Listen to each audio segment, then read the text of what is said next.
que publicou bem recentemente, que está saindo do forno, A Língua do Outro, intitulado A Língua do Outro, ou seja, um trabalho de cultura da língua, do ensino da língua estrangeira, um trabalho de política sobre a língua estrangeira e também traz reflexões sobre a memória do ensino das línguas estrangeiras no Brasil.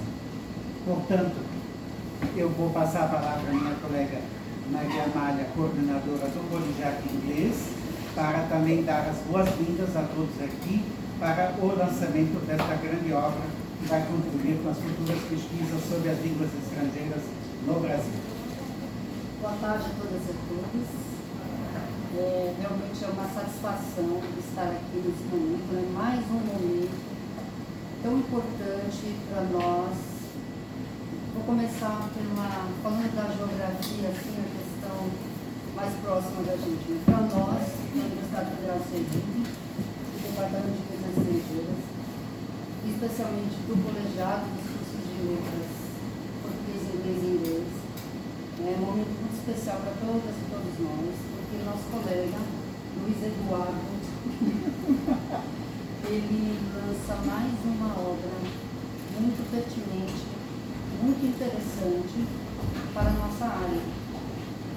Não só para quem tem interesse, para quem é da área de letras, mas para quem nós temos um retrato muito interessante da trajetória da língua inglesa, mas eu digo da sua trajetória também. Conversando com a Kate, sua esposa, linda, eu comentava com ela, que beleza, porque eu reconheço aqui, ela falou assim, pois é, a trajetória, eu falei, eu vim pensando nisso. Esse livro aqui, ele é uma viagem, viu, Eduardo? Inclusive, eu não sei se você lembra, mas a minha dissertação, né, Eduardo está presente. E eu reconheço aqui, né, o tanto que ele contribuiu para mim, para o meu crescimento, em relação à história da língua inglesa, a questão da literatura de língua inglesa. Nós somos colegas aqui desde 2010, pelo menos. Vamos deixar assim. Deixa dentro. Contemporâneos. Então, assim,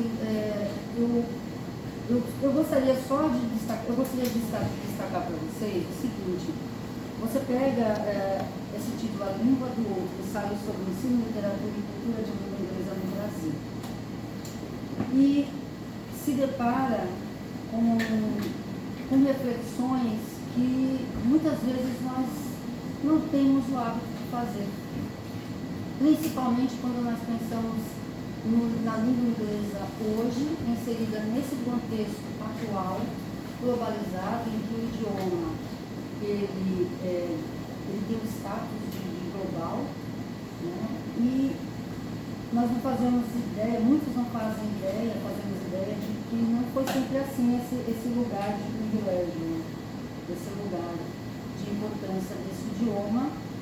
E o Luiz Eduardo, ele traça aqui questões importantíssimas do que é esse idioma, tratar desse idioma aqui no Brasil. O que é que representa para nós essa cultura. Olha, a cultura disso é o último capítulo. Muito, muito legal. Entre a rebeldia e a alienação, a década de 80 é a massificação do rock no Brasil. Então, assim, eu estou lendo esses títulos aqui, os capítulos, para vocês terem ideia de quão dinâmica é essa obra. Então, quero agradecer a oportunidade, né, de estarmos aqui celebrando mais uma produção sua que muito nos alegra e nos orgulha. Luiz Eduardo, eu gostaria de falar mais, mas não vou porque o dia dele. Obrigada, olha, gente. Eu super recomendo mesmo a leitura do livro do Eduardo, porque esse contato e outra, fontes, né, Eduardo, conversávamos também, não são muitas pessoas que pesquisam da forma como ele pesquisa.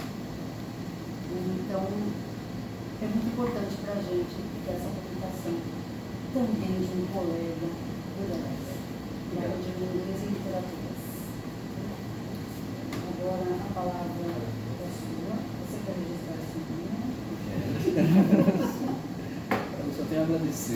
estou aqui do lado das duas principais figuras do Departamento de Letras Estrangeiras hoje na Universidade Federal de Sergipe, o professor Dr. Dário Pagel, né? Grande nome aí da área do francês, do ensino do francês, nacional e internacional, e hoje é o atual chefe do Departamento de Letras Estrangeiras, e a minha querida amiga Maria Amália Vargas, inclusive parente do nosso querido Getúlio. Não. Esse Vargas não são milhares de espanhol. Ah, é não. Sim. E a Amália é uma amiga. Nós somos colegas de departamento, mas ela é uma amiga das ruas de Aracaju, dos bares de Aracaju. Ela é professora de inglês já de muito tempo. E sempre nos encontramos, né? Eu também sou da música, ela também é muito ligada à música, toca, canta, e nós nos conhecemos mais assim nas noites do que na universidade, mas depois nos tornamos colegas, hoje somos colegas de trabalho.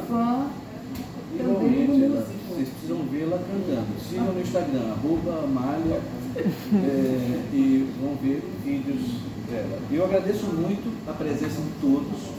Presença de gente muito querida, como por exemplo o professor Joaquim Tavares da Conceição, professor de História do Colégio de Aplicação, professor do Programa de Pós-Graduação em Educação, amigo, companheiro.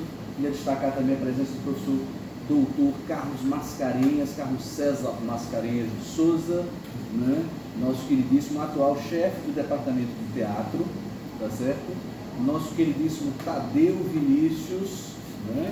Vinícius Teles, ele que é um quase parente, né? Nós já que temos origem em Japaratuba, e meu ex-orientando de mestrado no programa de letras, meu ex-orientando de doutorado no programa de educação, e com muito orgulho atualmente professor do Departamento de Secretariado Executivo, professor efetivo, tá certo?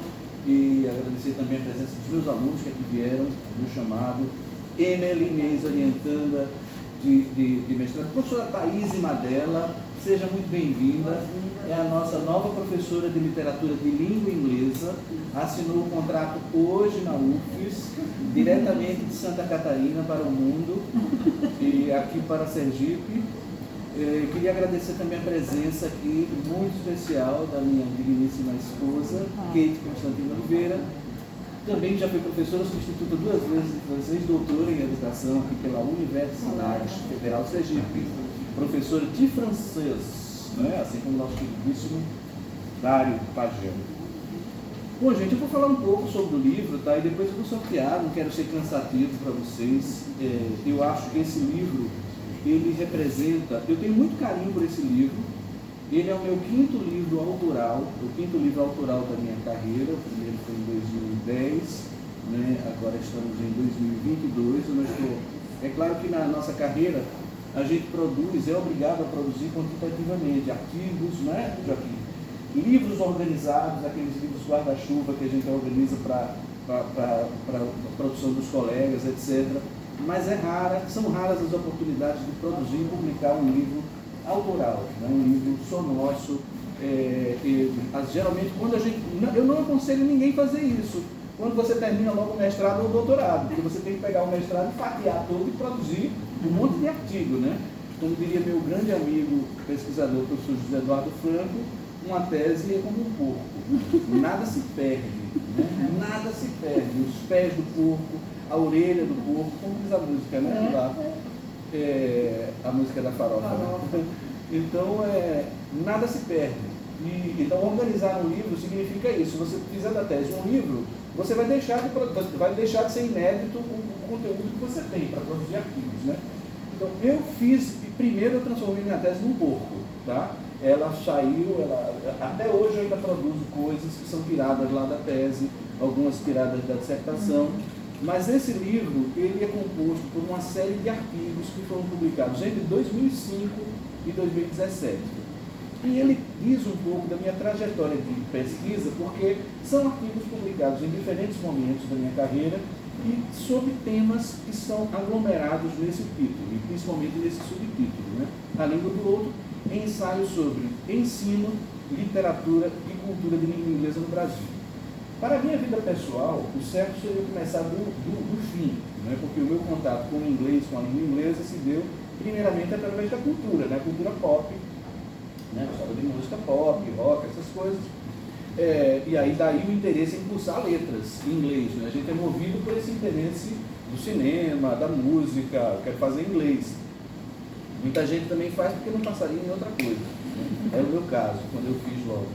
Depois que eu comecei a me interessar, mas realmente, no meu contexto, no ano, na época que eu ia fazer vestibular, não era dos melhores, né? Mas eu gostava de inglês, eu tinha essa coisa, de gostar de inglês, aí eu acertava as questões e passei. E aí começou na cultura, e depois na literatura, porque no curso de inglês, quando eu entrei na universidade, eu comecei a fazer inglês e português aqui, em 86, contemporâneo do meu queridíssimo amigo Adilson, até 90. Adilson depois abandonou e depois voltou e se formou. E hoje é o nosso grande fotógrafo aqui da UF e da SOM, além de um excelente professor de inglês. Ah, sim. Nossa. Ele é falante de inglês. isso daí, né? Grande falante de inglês. Maravilhoso. E dos melhores aqui, diretamente dos Queira-Campos para o mundo. Né? A gente pode dizer isso. E até me perdi um pouco por falar de Adilson. Sim, então, a literatura. Então, foi da cultura. Quando eu entrei na graduação, apesar de eu estudar inglês, eu gostava mais de literatura. Meus amigos só gostavam de inglês, só queriam fazer inglês. Inglês 1, 2, 3, e eu fazia literatura. Para a gente, isso era obrigado. Isso era obrigado literatura 2, até literatura 2 brasileira, para quem era de inglês. Mas eu fiz 1, 2, 3, 4, 5 e 6. Fui buscando, eu queria saber literatura. Então, e depois o ensino, né? Eu comecei a ser professor, primeiro da rede estadual e depois da Universidade Federal de Sergipe em 1994. Então, a trajetória contrária é a trajetória do ensino.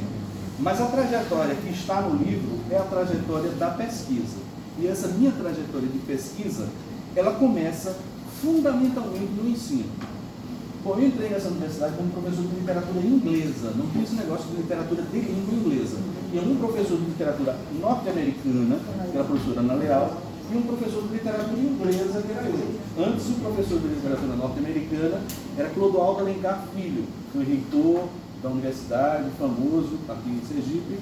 E a professora de literatura inglesa era a professora Rina Azariah Nunes. Ela era da Síria, veio acompanhando o marido, que era o maestro Clash, da Orquestra Sinfônica de Aracaju, à época. E aí depois eu me tornei professor de literatura inglesa e foi como um susto. Eu entrei em 1994, numa época em que os concursos eram abertos para professor auxiliar, né? Então não exigia mestrado. Por quê? Porque só havia 3 ou 4 cursos de pós-graduação no Brasil. Então, se você abrisse, quando se abria concurso para mestrado, não tinha candidato, porque eram pouquíssimos candidatos, né? E aí abriu-se concurso em 94. Eu me formei em 90, entrei em 86 aqui, você formou em 90, abri o concurso em 94 para literatura inglesa. Eu não sabia praticamente nada, eu só estudava os livros que me vinham à mão na biblioteca, as antologias, os livros de história da literatura. E um problema que eu tive, que foi grave no dia a dia da sala de aula, foi o problema da compreensão de inglês. Os textos antológicos, os textos de história da literatura, para contextualizar os textos, as obras literárias, eles eram de difícil compreensão da parte dos alunos, né? E aí eu fiquei pensando, eu digo, nossa, onde é que eu vou encontrar livro em português que fale desse negócio? E aí eu comecei a procurar, e aí tinha, eu descobri que tinha. Mas aí, em 94, isso, em 95, foi minha grande rodada de chave, foi um congresso. Eu encontrei aqui neste corredor mesmo, um cartaz que tem assim, olha, o congresso da Senapuri, Seminário Nacional de Professores Universitários de Literaturas de Língua Inglesa. Eu descobri que era uma associação Abracui, feita nos anos 70 pelo professor Carlos Dagliano, morreu recentemente, inclusive. E aí eu vi esse cartaz e disse, eu vou. E aí eu fui em São Paulo e conheci todas as pessoas, a velha guarda da literatura da língua inglesa. Eu comentava com a professora Thaís, um grupo da UFES, que é um grupo tradicional, conversava com o professor Dário Pagel, que também é oriundo da instituição. Então, pessoas que ajudaram a formar uma geração de professores de literatura inglesa, como o professor Sérgio Delley, o professor José Roberto O'Shea, a professora Glaucia, que era mais jovem, mas já produzia nessa época. Tinha um grupo na USP, né, que era um grupo muito forte de literatura inglesa, sobretudo com a professora Munira Montran, que trabalhava com estudos irlandeses, etc. Não sei se você lembra dela. E depois, o grupo do interior de São Paulo, de São José do Rio Preto, que era o grupo do professor Carlos D'Aquiano, né? E esse grupo eu conheci, tive contato, e aí eu, querendo saber de história da literatura, comecei a perguntar aos professores, né, olha, o que você acha de história da literatura, história literária? Todo mundo me dizendo que era uma coisa ultrapassadíssima. Ah, mas isso ninguém mais faz, cara. Você procure aí uns livros mais verticalizados. Aí teve um até que me tratou bem, colocou uma professora, ela disse, olha, você pega assim o Oxford Classics, aí começa a ler e tal, você tá, tudo bem. E nisso eu tinha uma carga de leitura aqui, da professora Maria Lúcia Dalfarda, e livro assim, Otto Maria Carpo, era um historiador da década de 50, né? O René Welle, um clássico, só eles que falavam de história da literatura. Eu digo, pô, será que ninguém fala? E aí eu conversei com o professor John Milton, que fez o prefácio desse livro, da USP, e desse meu interesse, ele se propôs a ser meu orientador lá na USP, mas aí calhou de eu conhecer, de eu ter contato com uma mulher que mudou a minha vida na pesquisa, que foi a professora Marisa Lajolo e a professora Regina Zilberman. Elas estavam tratando de história da literatura, numa palestra, num congresso, e elas eram representantes de área da CAPES e fizeram um retrato do que é o campo da literatura de língua inglesa no Brasil. E elas fizeram pesquisa e eu vi que pouquíssimas coisas faziam relação com o Brasil. Pouquíssimos trabalhos. Você tinha clássicos assim, Eugênio Gomes, da Bahia, na década de 60, que falava de Shakespeare em Machado de Assis. Tinha casos muito pequenos, mas ninguém, os estudiosos de literatura inglesa estudavam as obras mesmo de literatura inglesa. Você é especialista em quem? Em Byron, em fulano de tal. Então eram estudos monográficos, digamos assim, em autores, às vezes de períodos, nenhum estudo panorâmico. Mas quando eu tive contato com a Marisa Lajolo, eu percebi que havia uma discussão teórica sobre história literária. Porque em 1994 foi publicado um livro de Hans Robert Piaus, que é da estética da recepção, né, que é a história da literatura como provocação à teoria literária. E aí depois eu li mais um livro de Heidrun e conheci o trabalho de Roberto Assis de Souza, de Regina Zilberman, e disse, opa, o pessoal está meio enganado. A história da literatura é sim uma coisa importante para se estudar, inclusive uma fundadora de campo. E aí foi aí que eu decidi ir para a Unicamp, no mestrado, fazer História da Literatura com Marisa Lajolo. E ela orientou o trabalho que se transformou em livro depois, que é a Historiografia Brasileira da Literatura Inglesa. 2 pontos, uma história do ensino de inglês no Brasil. Então foi uma pesquisa que surgiu das minhas necessidades de aula aqui na UFES, sabe? Então, em busca de livros de História da Literatura Inglesa em português. E aí eu, como um louco, saí procurando, não tinha nenhum tipo de entrada nesse sentido, nem na Biblioteca Nacional, nem em lugar nenhum, e eu fui atrás dos secos e acabei encontrando uns 20 livros. Inclusive um de Manuel Bandeira, Marisa Lajolo ficou de queixo caído, ele já foi professor do Pedro II e tinha escrito um livro sobre literatura inglesa, né? E eu fiz o levantamento e tal, mas o subtítulo do trabalho, eu descobri que esses livros tinham uma relação muito forte com uma coisa chamada ensino. Eles eram produzidos para serem ensinados, no momento em que no ensino secundário se estudavam literaturas estrangeiras, etc. E eu comecei a perceber também que os livros de história literária, lidos na graduação, como Alfredo Bose, por exemplo, Formação da Literatura Brasileira, ou mesmo livros de literatura inglesa, como Cambridge History of English Literature, eram livros assim, era o dia a dia, embora as pessoas não admitissem, mas era o dia a dia das aulas da graduação. Então, a relação entre história da literatura e ensino da literatura ficou muito clara para mim, e foi nesse momento que eu decidi partir para a história da educação, que começou a responder mais às minhas questões do que a própria história literária. E nisso, o contato fundamental que eu tive com o professor Jorge Carvalho do Nascimento, infelizmente não está aqui presente,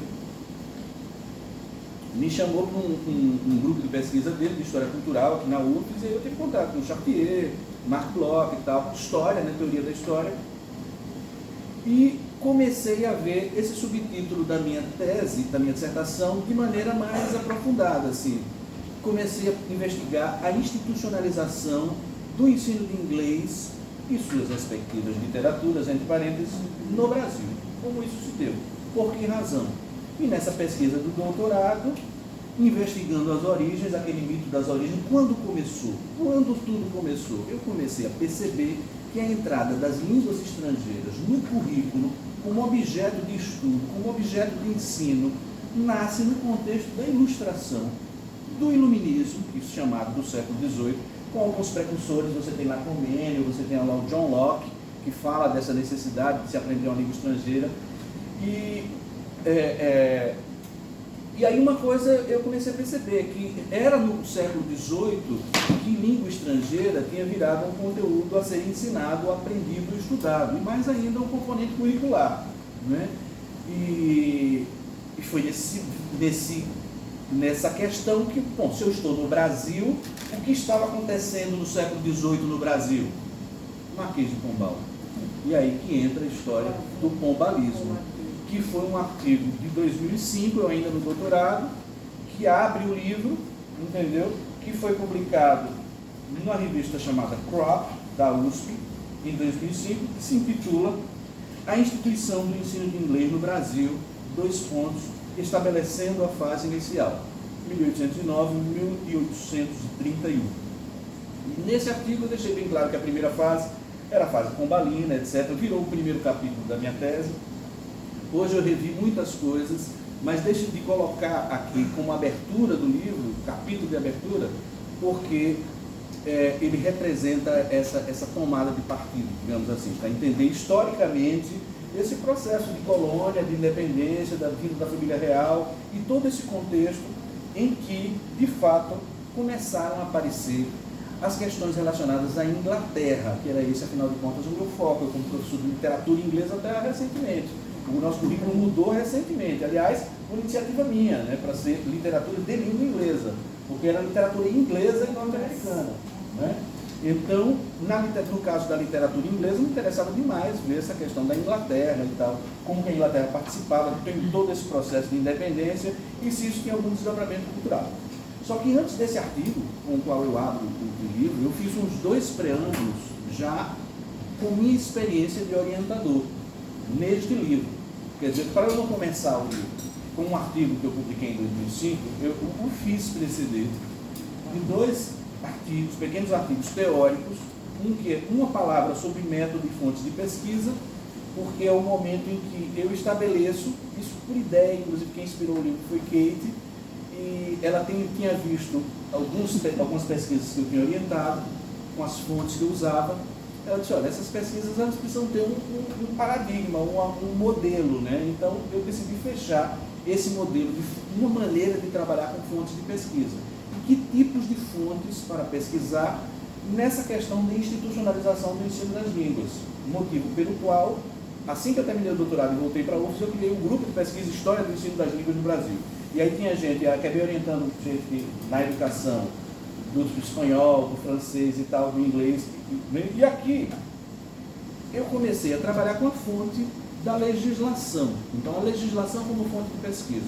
Primeiro, um trabalho de crítico, de distanciamento, porque a legislação não é o reflexo da verdade, é óbvio. Eu encarar a legislação do ponto de vista da sua feitura textual, com todos os partícipes da feitura textual. Isso vendo as fontes, vendo dos debates parlamentares do século XIX, não é? O modo como a circulação de ideias, preconceitos, ideologias, etc., repercutiu na feitura, nas discussões e finalmente na feitura da lei, porque a lei é um texto sui generis, a lei não tem autor, a lei não é um texto autoral. A lei é um texto resultante de várias discussões, de várias emendas, acréscimos, omissões, exclusões, e acaba sendo resultante de um contexto político específico, com todas as suas omissões, exclusões, né, e destaques, né, pretensos destaques. Cabe ao pesquisador observar naquela legislação o que ela não quer dizer. Né, o que ela não quer dizer. A gente busca o que ela não quer dizer. E como é que a gente faz isso? Buscando fontes suplementares à legislação. Os debates parlamentares, os relatórios ministeriais, a repercussão disso na imprensa, nos periódicos, o modo como isso afeta o que eu chamo de institucionalização do ensino, que é o quê? É o Estado tomando conta do ensino. Isso daí é uma coisa nova, é algo moderno, porque não era assim antes. A prática de educar era feita pela igreja, até mesmo no século XVIII. Né? Quer dizer, como apesar de Portugal ser atrasado, ou considerado atrasado em vários aspectos do iluminismo do século XVIII, um aspecto relacionado à educação, à instrução pública, é uma inovação total na Europa, que é a estatização da educação. Então, pela primeira vez, a educação passa a ser gerenciada pelo Estado, e mais ainda, o Estado passa a regulamentar a profissão docente, institucionalizar a profissão docente. Quer dizer, o professor ele passa a ser um funcionário do Estado, ele tem que fazer um concurso, não é? E ser um funcionário do Estado, e não mais parte de um grupo profissional específico, um membro do clero, como era antes. Então, esse recorte, ele é fundamental porque ele é um recorte estrutural. Porque o que a gente vai ver? Apesar de todas as limitações, exclusões do século XVIII, do século XIX, no Brasil, Império, é uma estrutura que se sustenta até hoje. E a gente vê casos incríveis, né? Por exemplo, o professor José Carlos de Araújo Silva, da Universidade Estadual da Bahia, ele estuda os professores régios da Bahia que se envolveram naquela revolta dos alfaiates. Então, o que tinha de professor latim feito durante a Reforma Pombalina, concursado de o que eles diziam antigamente, que hoje é politicamente incorreto dizer mulato, né? Isso daí porque na descrição da lei, dos documentos, era algo assim fora do comum, que devia espantar mesmo, em pleno século XVIII. E é claro que, por um lado, teve o corte total com os vínculos jesuíticos, com a tradição de 200 anos, né? de 300 anos, e depois esse recorte. Então, quanto a fontes de pesquisa, para compreender todo esse processo, a fonte foi a legislação. A legislação sobre ensino, sobre o Estado, de modo geral, recortando sobre ensino, sobre línguas, sobre o que a gente chama hoje de cultura, e todas as fontes suplementares. Um método de pesquisa específico, de busca, né? Sobretudo hoje em dia, com buscas de fontes online, né? Na minha época, até foi tudo tão recente que até 2006 você não encontrava fontes assim em PDF, né? Tipo a legislação.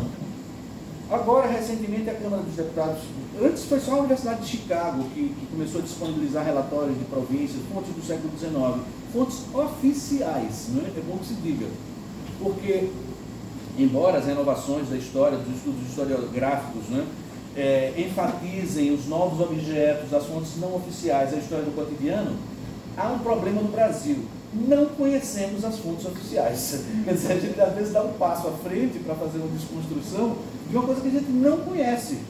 Então, desconhece mesmo, né? Então, a revisão que eu fiz da historiografia educacional, e mesmo da historiografia política, até de leis básicas, viu, Joaquim?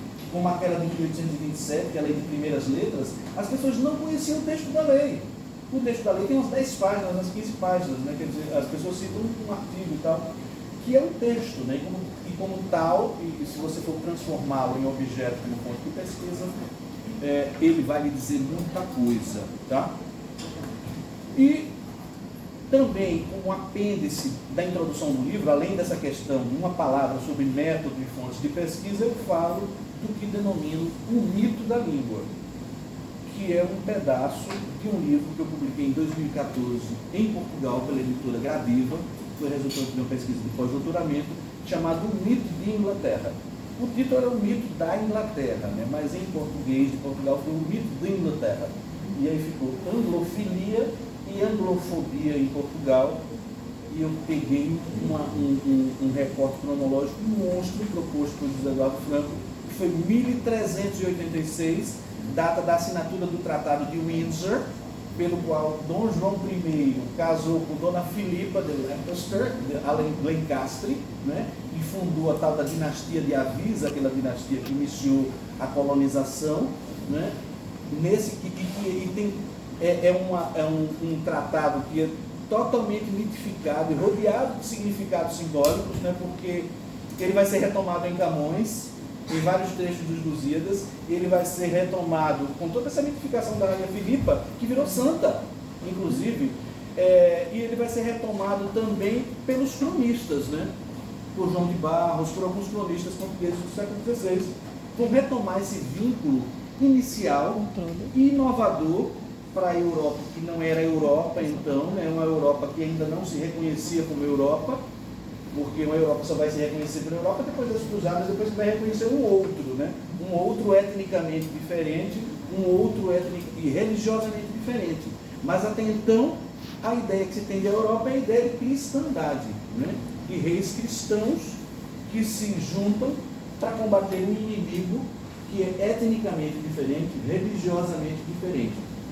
Então, é nesse contexto já da Baixa Idade Média que tem um tratado, né? Essa história dos tratados, ela se estende, né? Com renovações, né? Das mais, digamos assim, absurdas até em alguns casos, né? O tratado durante Cromwell, por exemplo, foi um tratado muito leonino, o tratado de Metternich depois, e depois um outro tratado dos limites, enfim, uma história de tratados que termina em 1986 com a entrada de Portugal na comunidade comum europeia, né? Porque as relações internacionais passam a ser multilaterais e não só bilaterais, como era, porque a relação da Inglaterra, principalmente depois de 1822, começa a ser mais intensa com o próprio Brasil, que vai ser firmado um outro tratado, em 1825, certo? Então, o mito da língua, o que eu chamo de mito da língua, é o momento em que a língua ela passa a ser justificativa de uma origem. O conceito que eu trago de mito, né, quando eu falo do mito da Inglaterra, é o conceito de Mircea Eliade, um pouco do Roland Barthes, de mito como uma manifestação cultural, né, como representação cultural, digamos assim. Né? O próprio Stuart Hall depois desenvolve, citando Barthes, mas ele não cita o Eliade, que para mim é o principal teórico do mito. E para o Eliade, o mito é um mito de origem, ele é sempre um mito de origem. E o mito de origem pode ser também um mito de fim, porque o mito de fim é um mito de renovação, daí ideias de terremoto, ano novo, etc.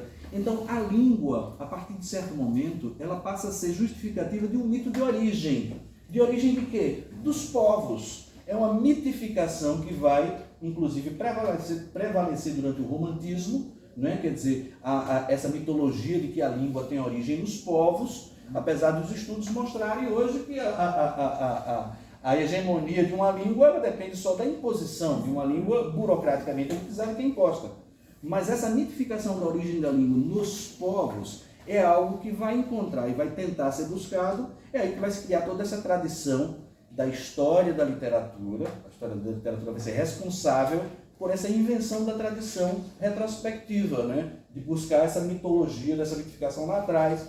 Então, é disso que eu falo quando eu digo do mito da língua, né? Que é um mito da língua, um mito de origem das nações, é o mito da nação, é o mito da raça pura.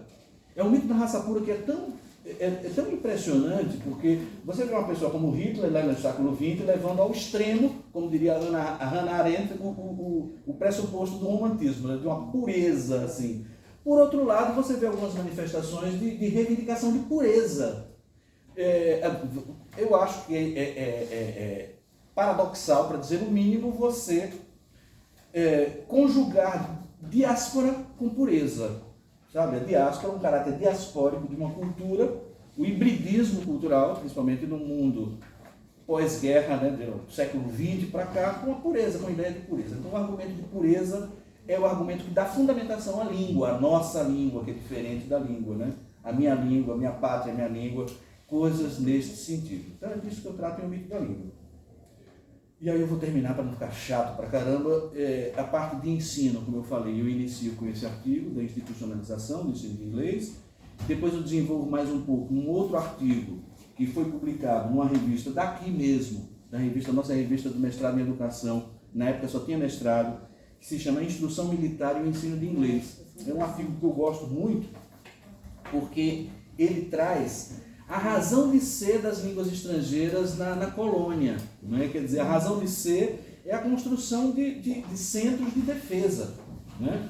E eu agora descobri recentemente fontes, né, fontes pombalinas do século XVIII, de presença no século XVIII no Brasil de professores de francês, de livros de francês, de gramáticas de francês, tá? Porque no ensino militar a língua estrangeira entra não como um fim em si mesma, mas como um meio intermediário para você alcançar um conhecimento técnico, que é um conhecimento matemático. Tá aqui o meu atual, eu estou orientando agora um aluno de matemática. Ele está estudando as reformas pombalinas no ensino de matemática no programa de educação.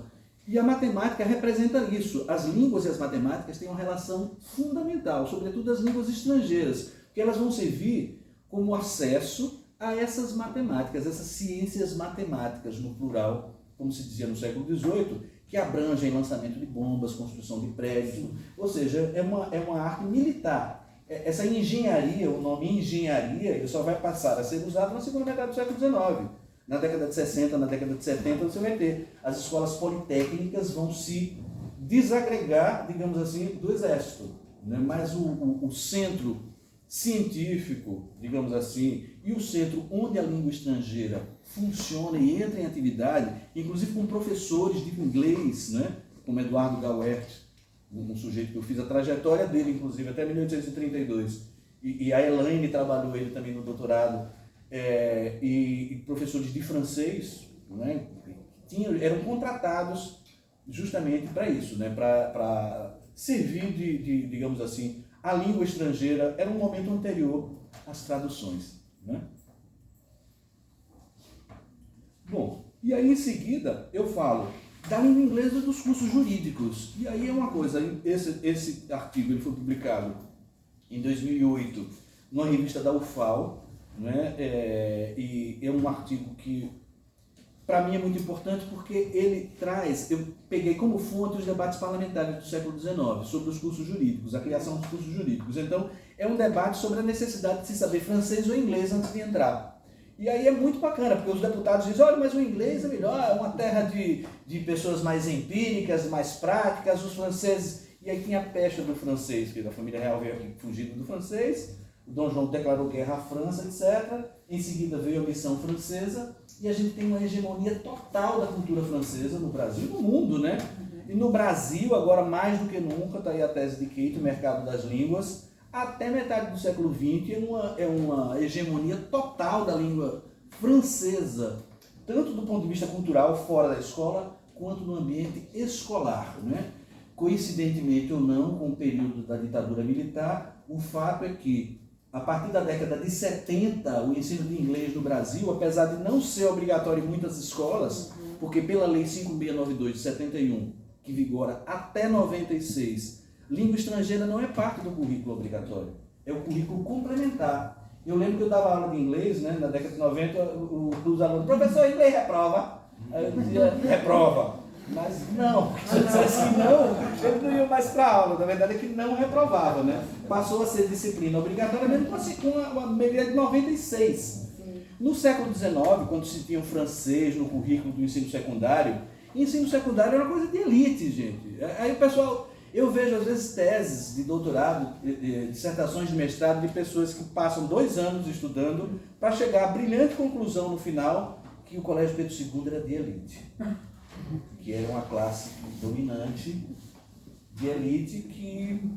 Bom, isso é um óbvio ululante. Esse é o princípio que a gente deve partir.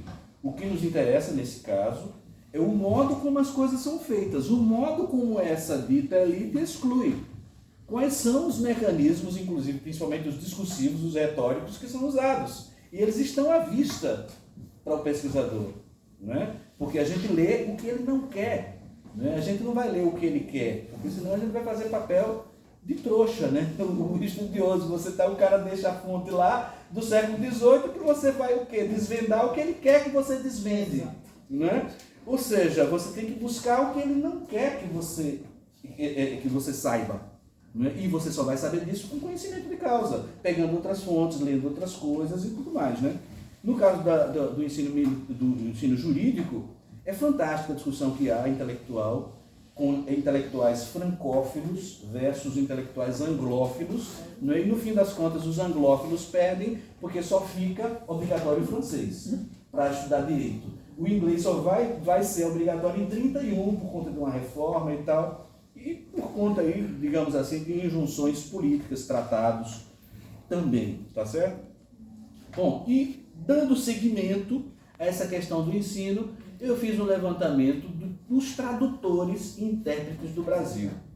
E esse, inclusive, dos meus artigos que estão no academia.edu, é o que é um dos mais lidos, né? Que ele foi publicado em 2005 na revista da PUC, uma revista Claritas, que não existe mais, uma revista que publicava muita coisa de inglês, né? De literatura comparada, aliás, de linguística aplicada e de literatura.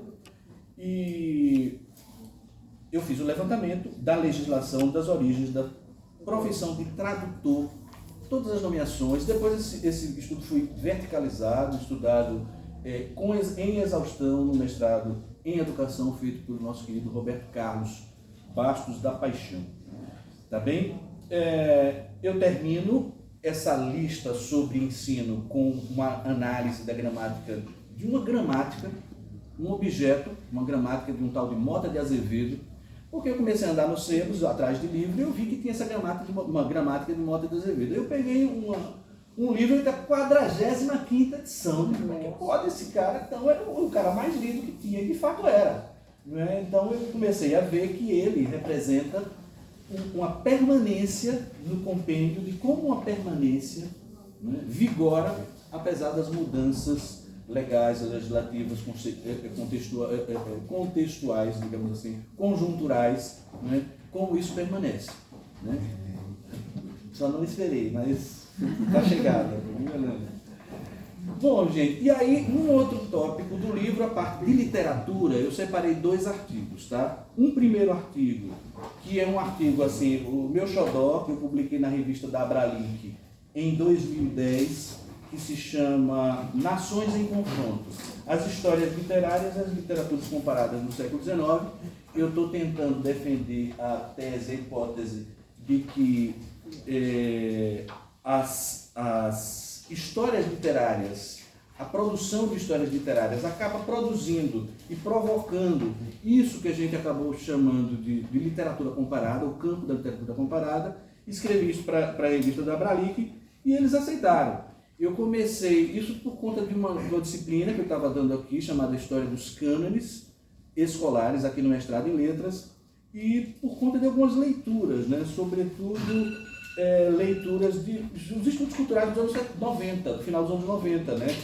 Que foi publicado pela editora da Bahia, o Baba, o Stuart Hall da Diáspora de Hall, etc., e o Guaxuga, e toda uma reflexão crítica sobre história literária que eu aproveitei e fiz esse artigo mostrando como o surgimento da literatura comparada, ela nasce como uma disputa entre nações, não é? Nações em confronto.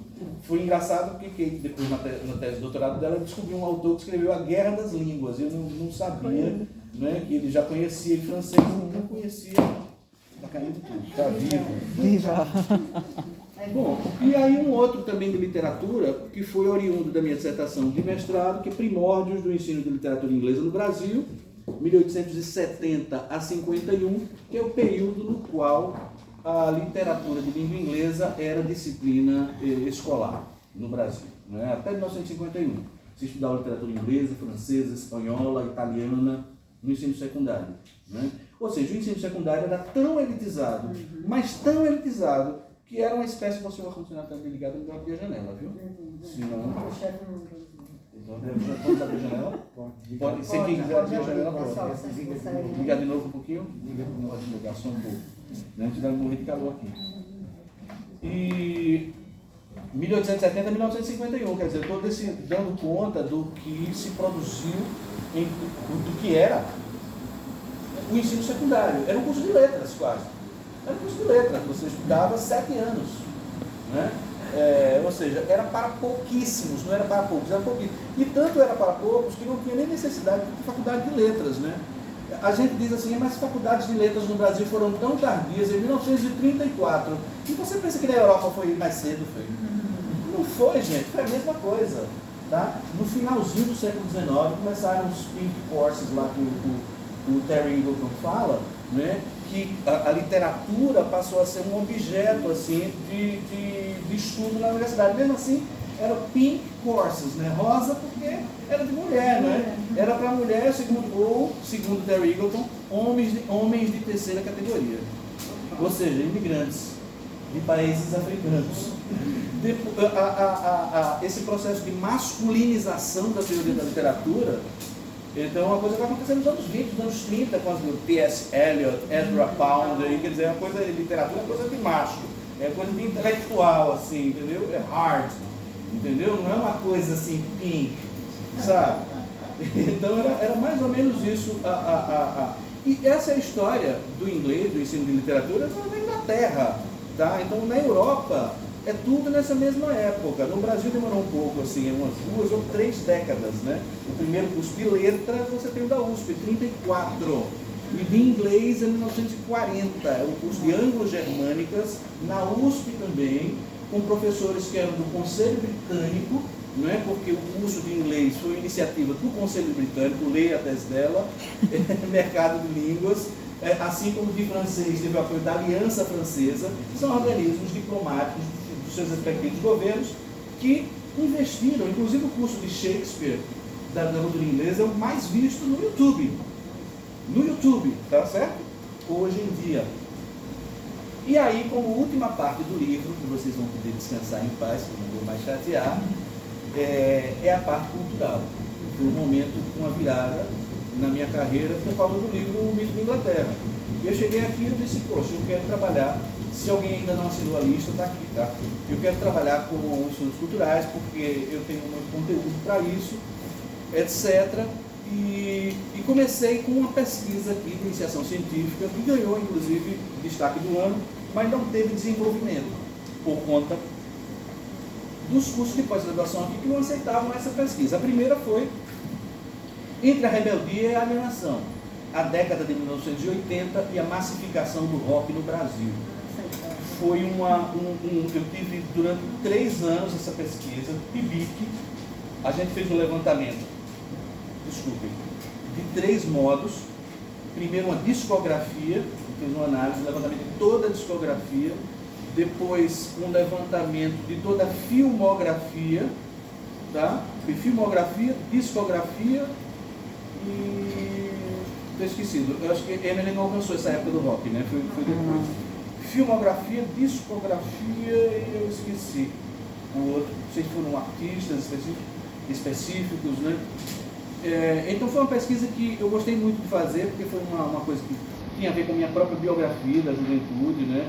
E o modo como a cultura de língua inglesa era apropriada de modo acrítico, de maneira paradoxal. Porque na década de 80 se tratava de uma rebeldia, somos contra o sistema, ou então, como diria de Mota, papai, eu odeio você, né? Coisa do roqueiro brasileiro, né?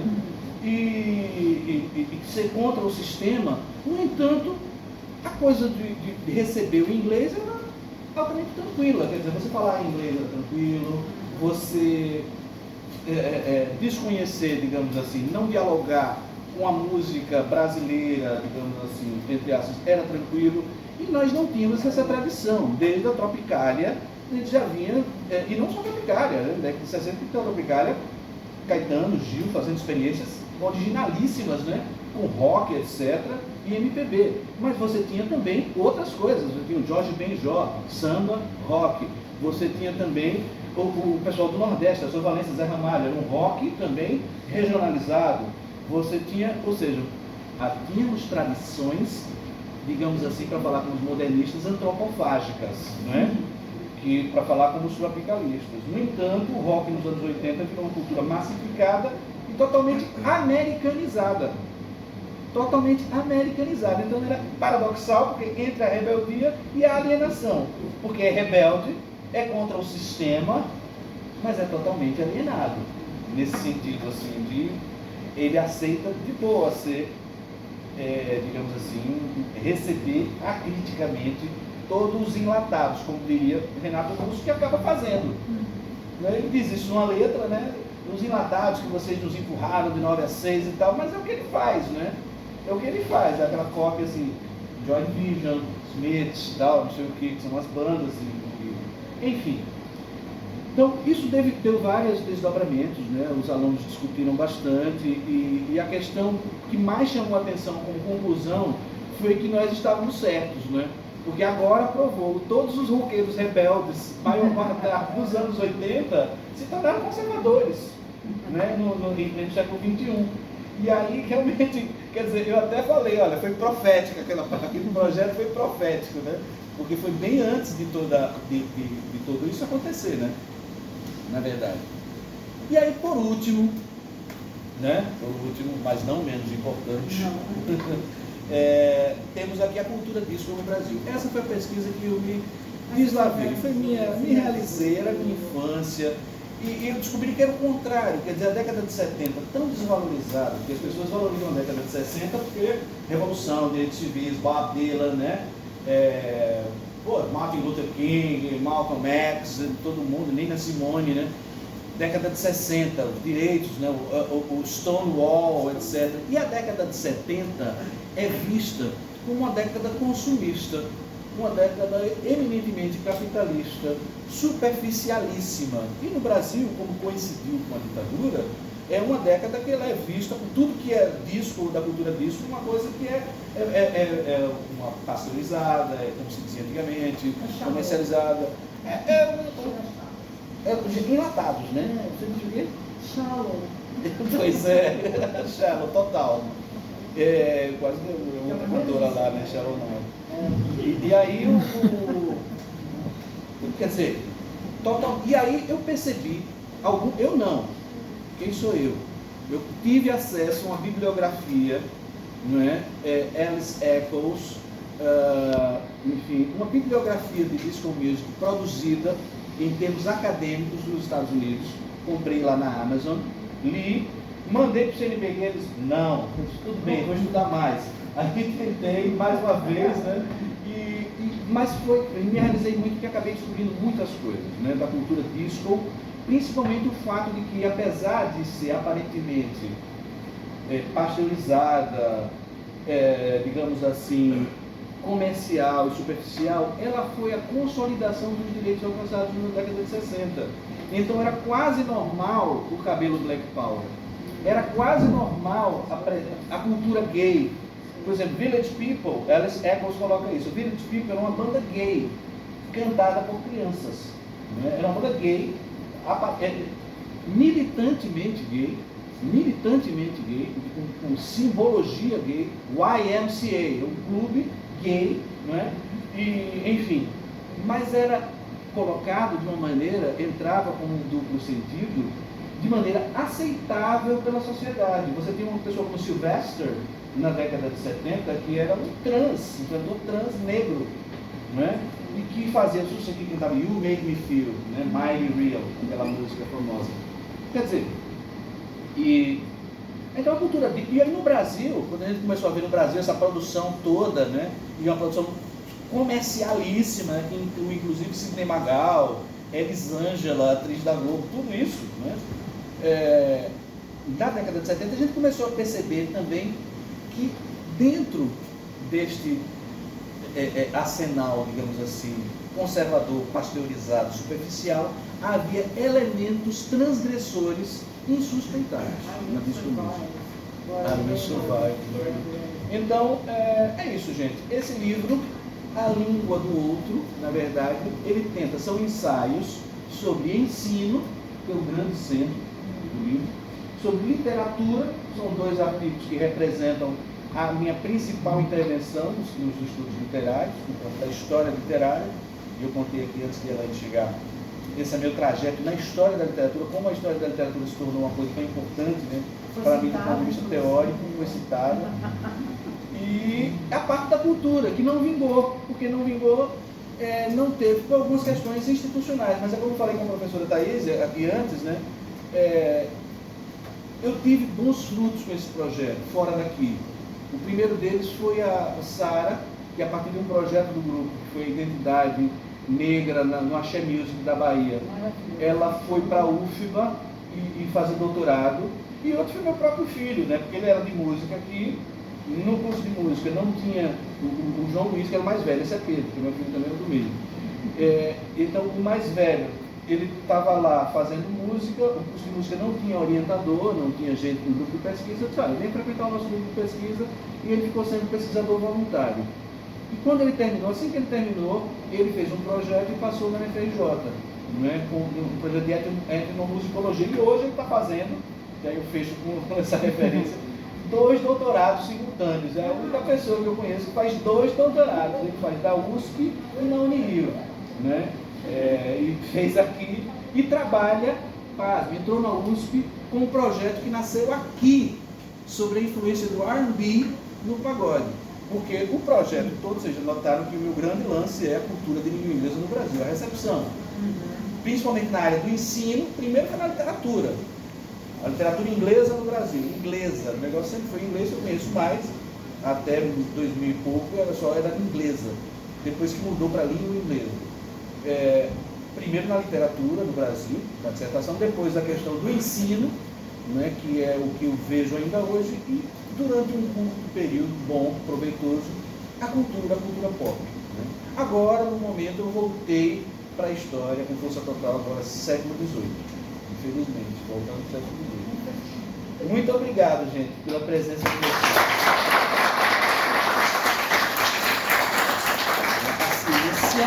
Bom, vamos sortear aqui 2 livros para os alunos, tá? Bom, eu vou fazer o seguinte, tem 22 assinantes aqui, gente. Como é que eu vou escolher um número aí? Os meus primeiros. Pede para Joaquim escolher o número. Como é que eu faço? Vai escolher o número. Pede para Joaquim escolher o número. São quantos números? 22. Não dá para fazer. Escolha o número de 1 a 22, por favor, Joaquim. 7. Lucas está aí? Lucas Natan? Lucas Carvalho. Lucas? Lucas Natan. Lucas Natan, Alves dos Santos. Ô, Lucas